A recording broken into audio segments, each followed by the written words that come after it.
बघणार आहे आणि त्या प्रयोगाचं नाव आहे ध्वनी, म्हणजे ध्वनीशी संबंधित असा हा प्रयोग आहे. आता मी तुमच्याशी बोलते, माझा आवाज तुम्हाला सगळ्यांना ऐकू येतोय का? हो. तर हा आवाज माझ्या तोंडातून तुमच्या कानापर्यंत येतो. तर याचं जे कारण आहे ते आहे कंपन निर्माण होणं. म्हणजे ध्वनीची निर्मिती, आवाजाची निर्मिती ही कंपनामुळे होते. आता तुमच्या समोर एक साहित्य आहे आणि याचं नाव आहे झायलोफोन. काय नाव आहे? झायलोफोन.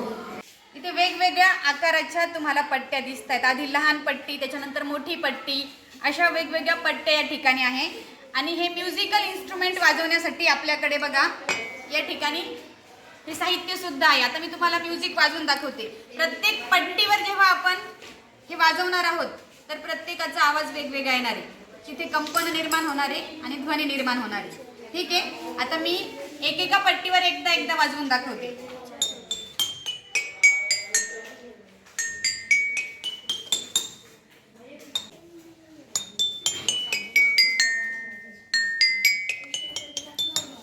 वाजव.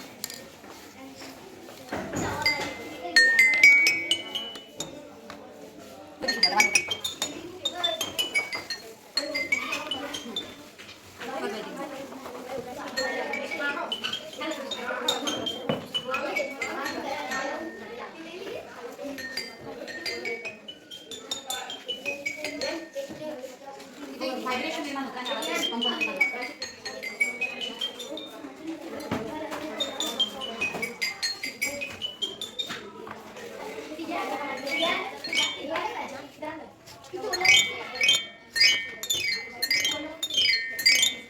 आवाज